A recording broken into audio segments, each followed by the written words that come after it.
काही खरं तर शेतकरी संकटात आहे, शेतकऱ्याला धीर देण्याची गरज आहे, मात्र त्यांच्या जखमीवर मीठ चोळण्याचं काम वारंवार नेत्यांकडून होतंय।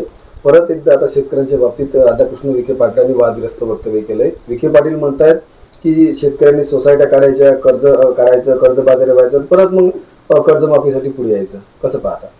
दुर्दैवी अशी ही गोष्ट आहे। सातत्याने राज्यातला प्रत्येक मंत्री असेल किंवा त्या ठिकाणी महायुतीतली पदाधिकारी असतील ही अशी बेताल वक्तव्य करत सुटलेली आहेत। हे काही राज्यासाठी नवीन नाही, शेतकरी बांधवांनाही सातत्याने अशा प्रकारची बेताल वक्तव्य त्यांच्या बाबतीमध्ये होत आहेत। खरं म्हणजे यांचे सूतगिरण्या असतील, यांचे साखर कारखाने असतील, यासाठी यांना शासनाचं अनुदान घ्यायचंय, पुन्हा कर्ज काढायचे, पुन्हा अनुदान लाटायचंय आणि ज्यावेळी शेतकरी हा केवळ 2 लाखाचं पीक कर्ज घेतो आणि ती कर्जमाफी झाली पाहिजे अशी अपेक्षा करतो, त्यावेळी मात्र त्याची अशी हेटाळणी केली जाते।